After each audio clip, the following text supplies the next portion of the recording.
Welcome everybody. I'm so used to doing Zoom meetings. I'm a little bit unfamiliar with webinars, but anyway, it's been a few months. Hope you're all well. We've got some guests from France. We've got some guests from the USA. So welcome Ed, welcome Mark, and welcome everybody. We should have, I don't know, 30, 40 people on today. So just very quickly, you will get the slides, you will get the recording, and you will get lots of other resources. So I'm just going to dive right in because God knows why I said I could do this in half an hour. It's ridiculous, but I'm going to give it a red hot go. So I'm just going to dive right in. I will not be looking at the chat box for the moment because otherwise I won't get through. But I'll try and get through about 15 minutes and then we'll address some questions. I've already got some awesome questions from some people. I'm going to answer those first. Brilliant questions. Thanks, everyone. And then I will try and get to your other questions after. Okie doke, here we go. So what we promised you that we would share with you the important connection between consumer demand and corporate behaviour. So people are constantly asking me, what are corporates thinking? And I'm trying to get some research done on that. What are they actually thinking? It's very difficult to do and it's very expensive to do because it's not like a standard survey where you can just go out to the general public. You have to pick a representative sample of CSR managers, HR managers, foundation managers, etc. I will be doing it and I hope to have an important piece of research coming later. But the next best thing is to find out what consumers are thinking, because at the end of the day, corporates are driven by data and they're driven by what consumers are thinking, particularly in a recession, which we are in a recession. Companies will want to give consumers what they want and they want to be able to differentiate. So I'm going to share with you today some consumer research that we did in September, October last year. We launched it in November, and some new research has just come out from Edelman, the Trust Barometer, which is pretty much aligned to what we've been saying, and I am going to be doing a blog on that very soon. I'm going to share with you some statistics that show that Australian consumers are demanding that corporates solve social problems, and they want corporates to partner with non-profits to do it. So this is what consumers are demanding. So you can use these stats to present yourself as not just a charity that needs support, as a charity with handout, someone who's just got an ask. You can actually present yourself as a company that is an organization that can help companies give their customers and consumers what they want. And this is a pretty rare opportunity for you to seize the day, because trust in corporations for many years has been, it's been very low and it's been dropping. In the last couple of years, particularly during COVID, the trust in corporations has actually resumed. So corporates have this very rare opportunity to maintain that level of trust that has been lost through all the scandals over the many years, the Royal Commissions, etc. And the way that they're going to do it is by stepping up and solving these social problems that consumers are saying they want them to do. We also said we'd do a Q&A, so I've got some great questions. We'll address that about halfway through. We're also going to give you some really juicy resources. So as well as the slides, as well as the recording, we're going to send you a free copy of the Conscious Consumer Report. That was done by Damasio Research with our partners, Heart Foundation and Marlin Communications. So it was done by a credible research firm with a minimum sample of 1,000. There is quite a lot of flaky, airy-fairy research out there, particularly in this space, that really has no credibility at all because it hasn't been done by a professional research firm and it doesn't have a minimum sample size. So this is an important piece of research that you can use. Put the stats on your website. use the relevant stats in presentations, and it will present you as an organisation that not only understands corporates, but understands the power that you have for them. We're going to give you some bonus takeaways. We've got some really cool infographics which you can use to educate your teams, your board, your management, etc. And these include a really cool one called the 4 Purses. So there's 4 purses within corporates that you can tap into: the human resources purse, so people and culture; philanthropic, CSR, and marketing. The 2 biggest purses are CSR and marketing. Those are the 2 that bepartnerready.com, our company, and our online training program, those are the purses that they tap into, because they're the biggest, but they are also the most difficult, because you've got to understand the motivations for partnering with you. And it's not to make a difference. It's not about warm fuzzies. It's about mutual benefit. We're also going to send you a research, an infographic which talks about the 7 benefits of a corporate partnership. The one thing that frustrates corporates most is that non-profits just see them as cash cows, when there's actually seven benefits that you can get from partnering with a corporate, and this infographic will make that very clear. So very quickly, one of the things that I get asked a lot is, will corporates partner in a recession? And actual research from corporates to say, yes, we will.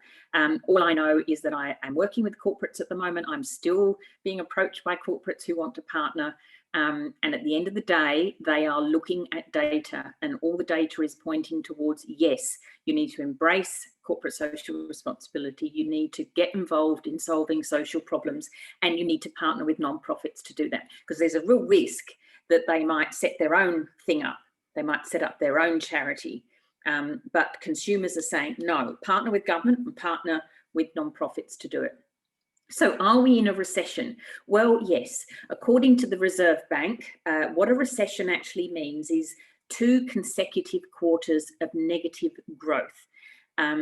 So we are indeed in a recession, but it's a really weird one, and everyone agrees this. I've done a lot of reading about the recession, and everyone says it's weird, because normally the 2 things that contribute to a recession are unemployment, underemployment, and consumer spending. So unemployment is down, underemployment is down on last year, in fact the year before, and consumer spending is up.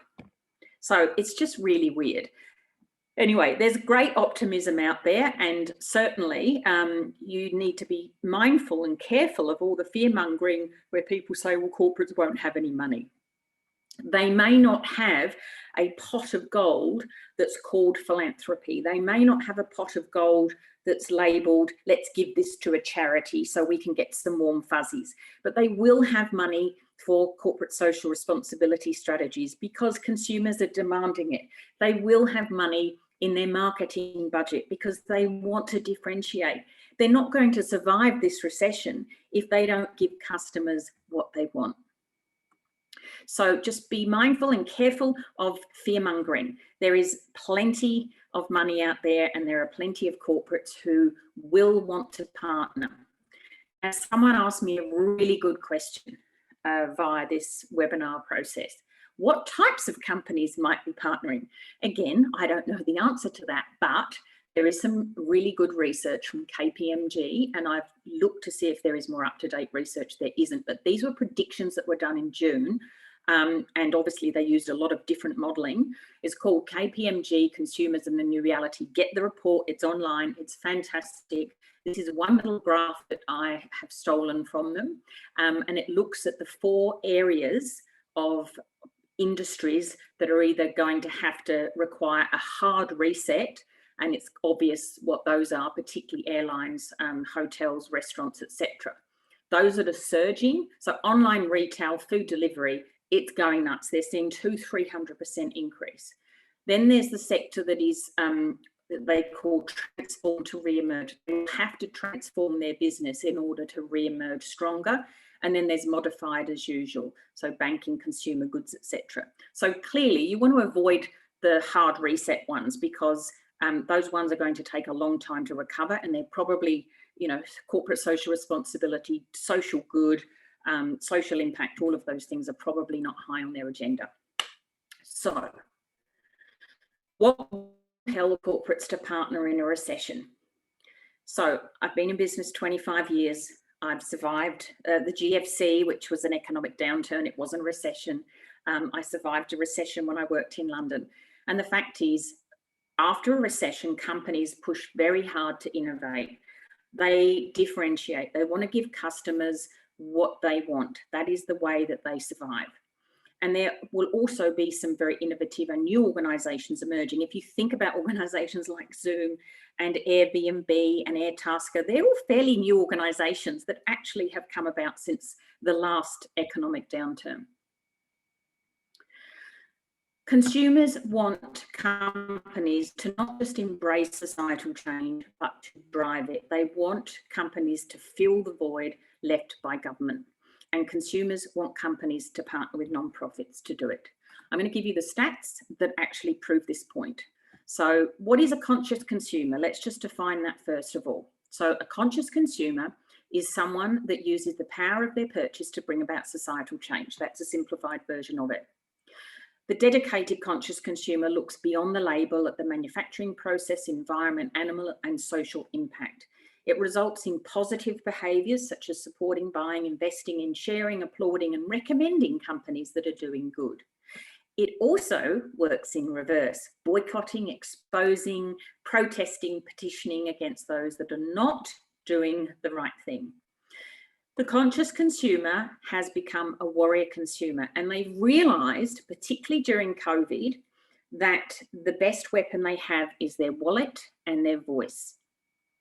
The power has shifted in the last 10, 15 years, particularly because of social media. No longer can companies control their reputations and what people think of them. So, next slide. I'm just going to quickly go through this. What's happened during COVID? Well, obviously, apart from the fact that the world was upended, it's changed people dramatically, and we're not going to go back to normal. There's going to be a new kind of normal. So the research has indicated that there was a movement towards conscious consumerism, and we've been tracking this for over 20 years. It was very small 20 odd years ago. It's been swelling, and during COVID, it reached mass market. It's not just Gen Y anymore, it's Gen X, and they are the cashed up consumer. They're the older group, and they're the ones that are now saying they will switch brands, they will boycott in order to make that change happen. So time in reflection has given people, well, they've had time to reflect, they've had their kids at home, kids are influencing their parents, and this is really driving this new attitude. So you might be thinking, what is she talking about? X, Y, and Z, what's all that? Well, let's just get that out of the way. So here are the basic demographic groups when it comes to research. You've got Gen Alpha, age 10 and under, Gen Z, age 10 to 24, Gen Y, otherwise known as millennials, age 25 to 39, Gen X, aged 40 to 55, baby boomers, 56 to 73. So the last time we did research on conscious consumer and the attitudes towards companies supporting charities, it was the Gen Y very much driving. They were the poster child for conscious consumerism. Now it's Z, Y, X, and even baby boomers are boycotting. So it's mass market now. If you're interested in this, and I would strongly recommend getting your head around the generations, we've got a great little booklet that's free from our website, and there's a link there. So when you get the PDF through after today, you can click on that and it'll take you through to this free report that talks about all the different generations, their attitudes, what formed those attitudes, and it's a really good background reading for you. So here's the piece of research that I'm going to whiz through now, and I really am going to whiz through it. Conscious consumer era arrives. We will send you this research afterwards. There's also one, oh, the link's dropped off, that's my fault. We will send you the one that's written for non-profits because there's some guidelines at the end, but there is one written for corporates as well. So we'll send you a link to that And if you want to send it on to your partners or corporates that you're talking to, send them the corporate version. The difference is it's branded Cavill & Co, whereas the other one's branded Be Partner Ready. So quickly into the stats. Obviously, you're going to get these, so don't worry if I'm going too fast. As I said, it's crazy to think that I could do this in half an hour, but there you go. So here's a really cool stat. 68% of people agree that Australian corporates should be measured in terms of their societal performance as well as their financial performance. And a very similar stat from the Edelman Trust Barometer from February has pretty much aligned with that almost exactly. We've got some really great Vox Pops on our website as well, and we've taken some of the comments from there in the slides. I won't read it out because of lack of time, but you might want to have a look at those little videos. They're really cool.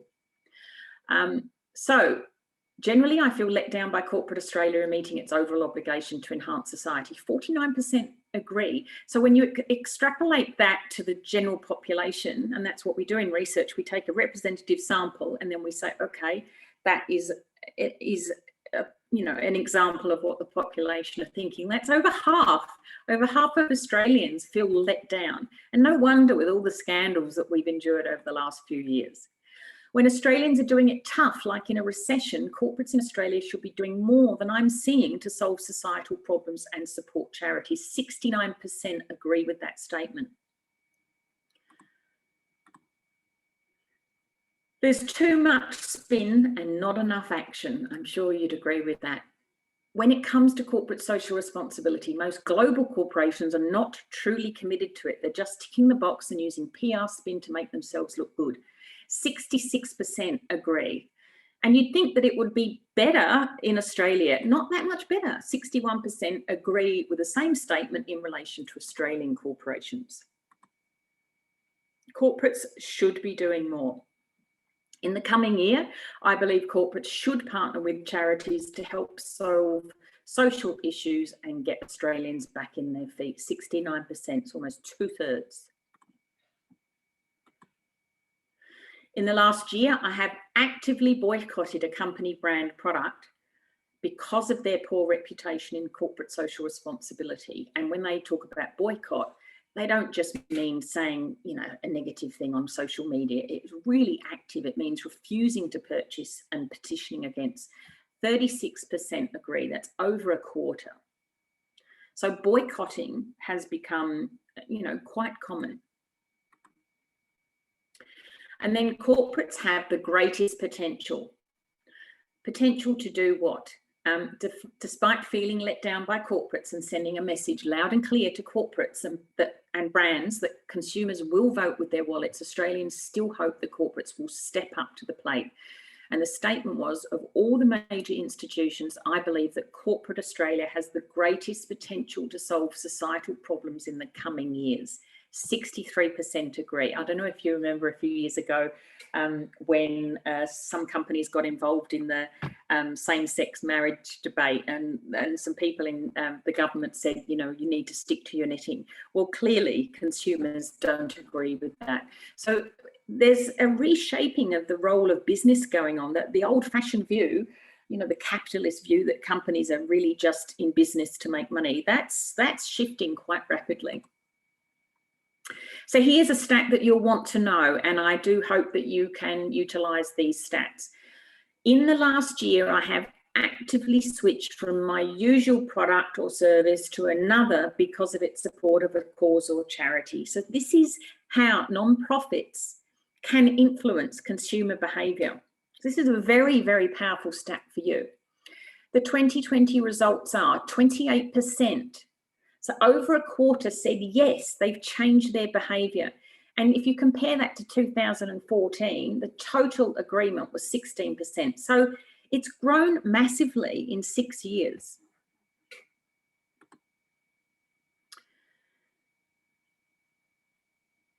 And then we asked about switching in the coming year.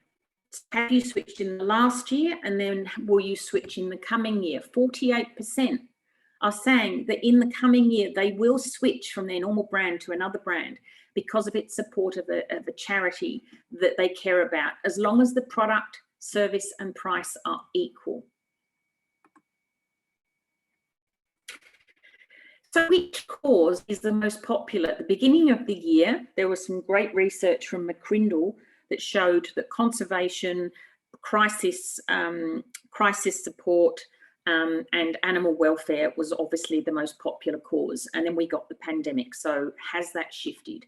Well, yes, it has. So the top causes that provoke this brand switching behaviour, the top 6 are environmental protection and conservation, mental health services, healthcare and disease prevention, medical research, disaster response and relief in Australia, and child protection. So if your cause fits within any of those, you have a very compelling case to put to companies, because your cause, aligning with your cause, is going to change consumer behaviour. So that's the complete list of causes. Now, when you get these slides through, make particular note of this one, because these stats here on this slide are not in the report that you'll get. So this is just for you. Yes, you can put these stats, the relevant ones, on your website. If you do, please reference them. A statistic without a reference or source is meaningless and will have no credibility. So that's the reference that I recommend that you use. What does it mean for you as a non-profit? Companies and brands will have an appetite to fully embrace their obligation to society because consumers are demanding it. They'll want mutual benefit, not feel good. They will want to partner with adaptable, innovative and professional non-profits. So if you front up with an ask or with your hand out, well, get in the queue. And non-profits need to prepare to seize the opportunity and focus on the industries that are doing well. And now is the time to upskill. We have this unique opportunity to work with organisations to help them fulfil on their societal obligations and give consumers what they want. So time to upskill, time to prepare. So I'm not going to go into this in any detail, because we do have other webinars coming up where I do go into it in detail, but I'm going to share with you an infographic that has the 7 steps that you need to prepare in order to effectively and successfully partner with corporates and brands. This is the Be Partner Ready process, and you'll get that after the webinar. But there's 2 levels of readiness. There's partner readiness, but there's actually organisational readiness. So you have to be organisationally ready to even think about partnering before you even think about embarking on a corporate partnerships process. So we've got a free readiness Q&A that I strongly recommend that you do to identify if your organisation is actually ready. We don't want you to invest any time or money in pursuing a process that isn't right for you. Oh, that's really weird. What's happened there? Sorry, something really weird has happened. So there's some more webinars coming up. Click on the link here, but we will be diving into that process. And then we're also doing a webinar specifically for CEOs and board members where I talk about the process. So if you've got any board members or CEOs who sort of need to understand corporate partnerships and the opportunity, send that link to them. So that's pretty much it from me. I had some great questions from some guests, and I'm going to address those first of all before I go to the chat box, because those people got in early with the question. Is that okay with everyone? Right, Yvonne, has the pandemic escalated conscious consumerism and will it stick? Yes, it has, and I do believe it will stick, because it's not just one of those things where it's not just a pandemic situation. It's actually been growing, and it's been coming to this point, and really the pandemic was just tipping it over the edge. Michelle, at what size does corporates start to develop a more formal strategy around giving 500, 50 or 100 or 200 employees? Fantastic question, Michelle. So it would be nice if I had an answer to that, but it's really not about how many employees they have, and it's not about the size of the organisation or how much money they're making. It's a philosophical thing. And I had a chat this morning to Jonathan, who runs the Atlassian Foundation. So Atlassian is a very groovy company set up by two young guys, a real Australian success story. They do sort of online apps and things. So Atlassian, right from day one, they said they would contribute 1% of their profit to social causes that they care about. And then within 2 years, they set up a foundation. So some organisations that are starting out now, it's part of their sort of DNA, and if they're really tapped into consumer desires, they will include in the startup. Bigger organisations, obviously, you know, you've got Wesfarmers and Westpac and organisations like that.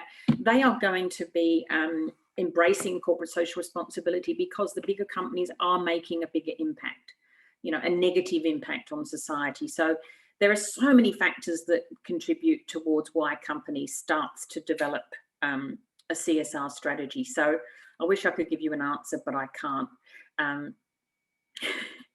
Mark, Mark, so Mark's from America. Thanks for this great question, Mark. Because of the pandemic, what type of corporations are more conducive to support non-profits?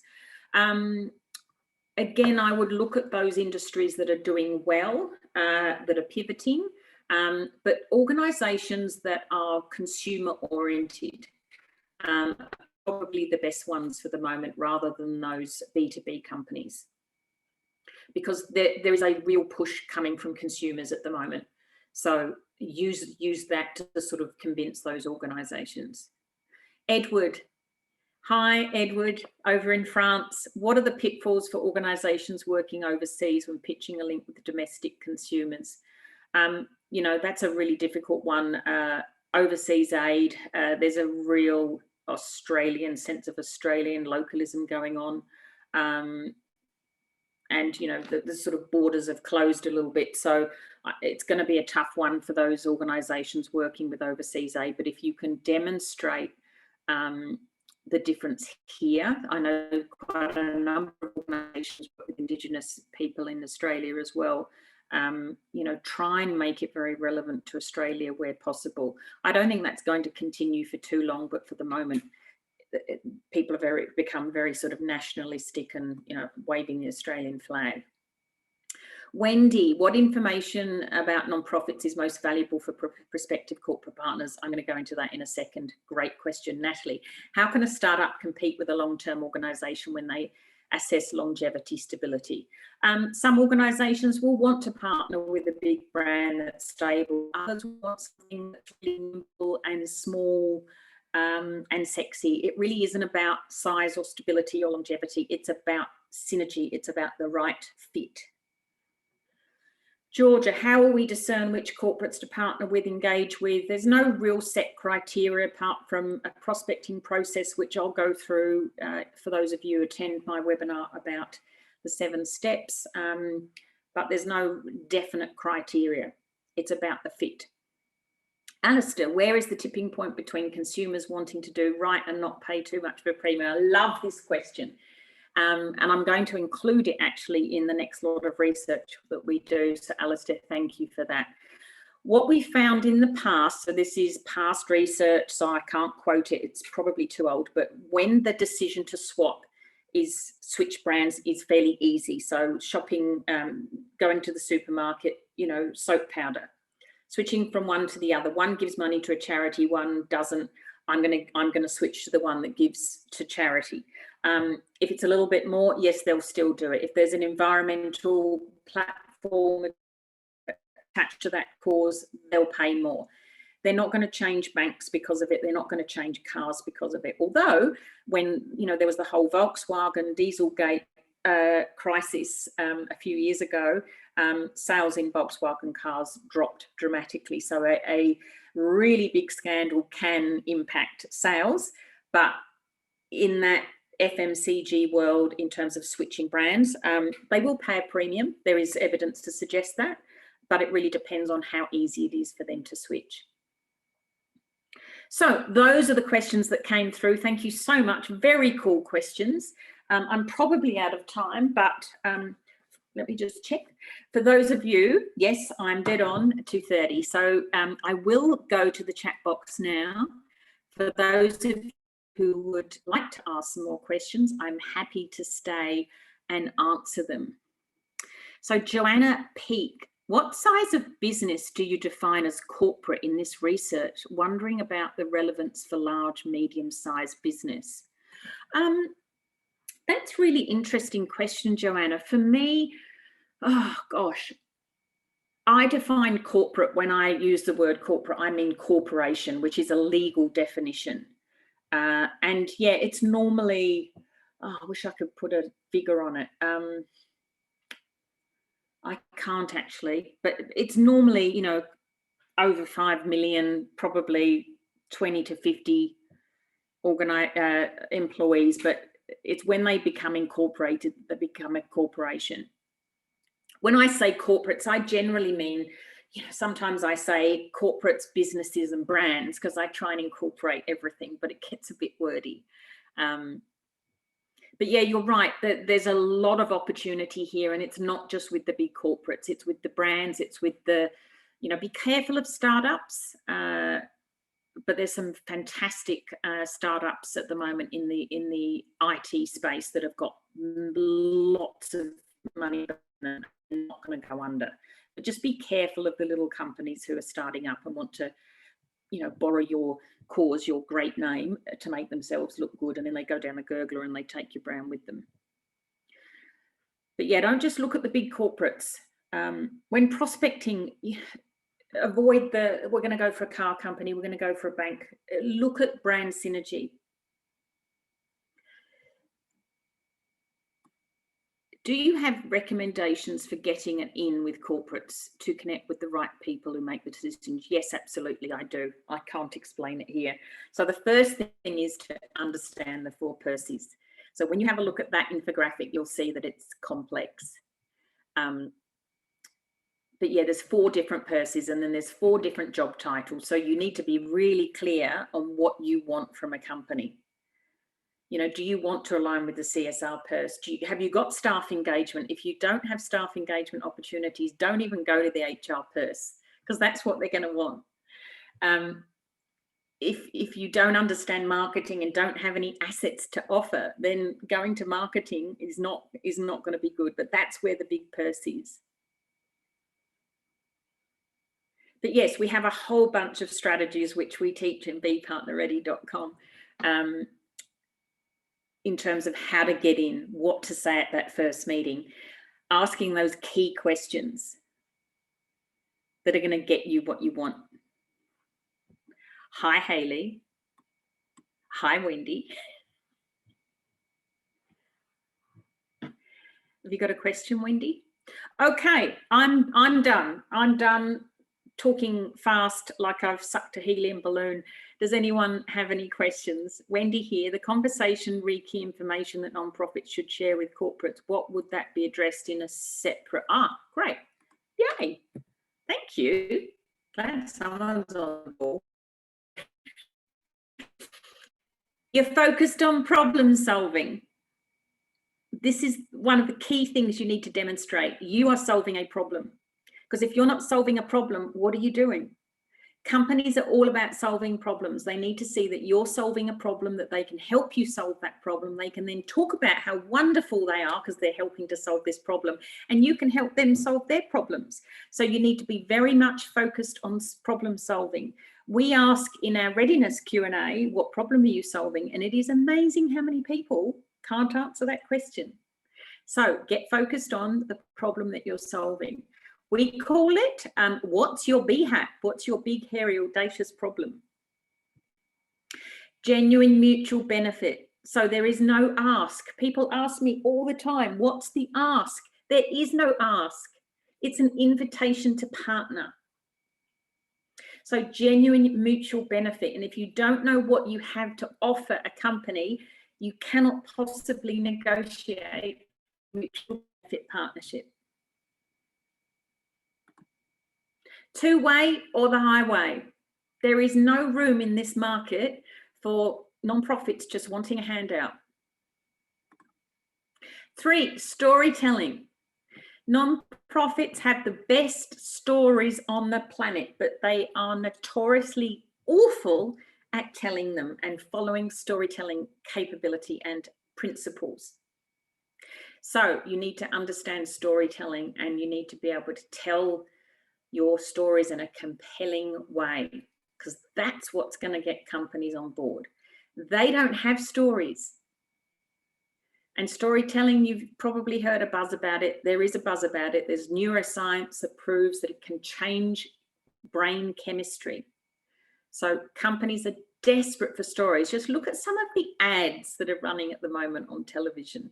There's a lot of great storytelling ads. They have to spend millions of dollars with an ad agency coming up with stories, whereas they could partner with you and get them for a couple of $100,000. So those are the top 3 things that if you can demonstrate capability in those areas, you will go a long way to getting a corporate interested in partnering with you. And there's obviously a little bit more detail than that, but that's the top 3. I'm just writing some blogs at the moment. There's a couple of research reports that have come out since the Conscious Consumer report in November. There's the Edelman Trust Barometer, and there's a couple of others. I'm just diving in and trying to work out what they mean, and I will be writing some blogs to give you a plain English definition of research, because it can be a bit like mind-blowing. So check out our blogs. They'll probably be going up in the next 2 to 3 weeks. And grab those statistics. When you approach corporates, statistics, I cannot talk anymore, will blow them away, particularly marketers. They love stats.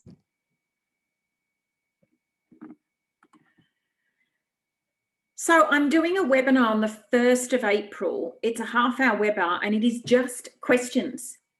So think about some juicy questions you'd like to ask. Register for the webinar, ask your question, and we will just have a whole half an hour of juicy questions.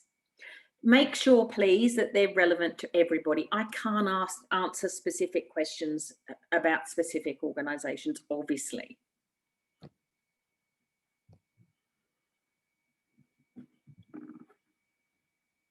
Thanks, Joanna. Any other questions from anyone else?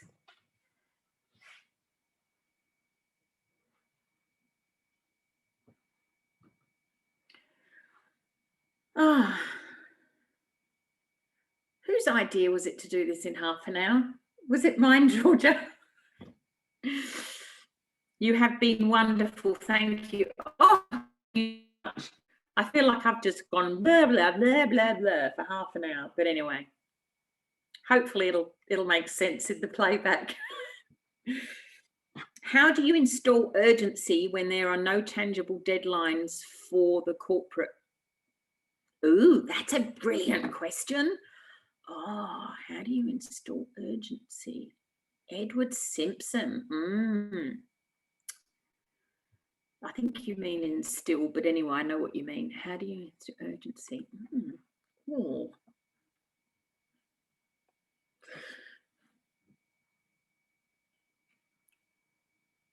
The clients that I've worked with, when they've presented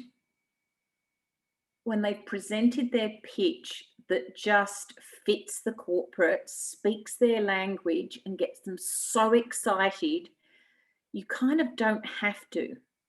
They just want it. See, it's a bit of a reframe here. Many nonprofits go to corporates and they think that they're going to ask them for something, but the fact is you're giving them something. You're giving them something that they need. If you think about it, when you partner with a company, you have the potential to give them differentiation, increased reputational, sort of that lovely emotional halo effect. You give them rich stories for social media. You give them staff engagement opportunities sometimes. There is so much that you can give a company. And when you get in front of the right company, and you have to do the work to identify the right company, and there are ways to do that, they just want to partner with you because they go, oh, where have you been all my life?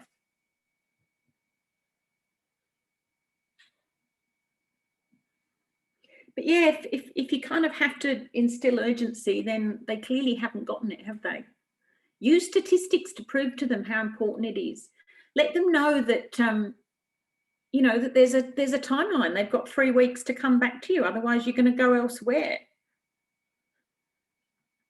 Make your offer appealing and attractive, because it is.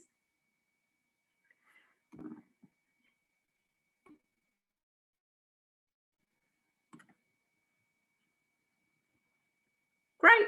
Happy to answer any more questions. Great, Edward. Thank you.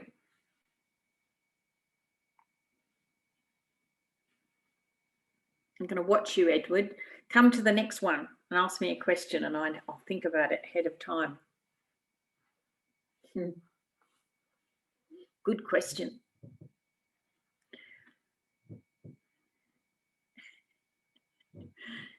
So are we done?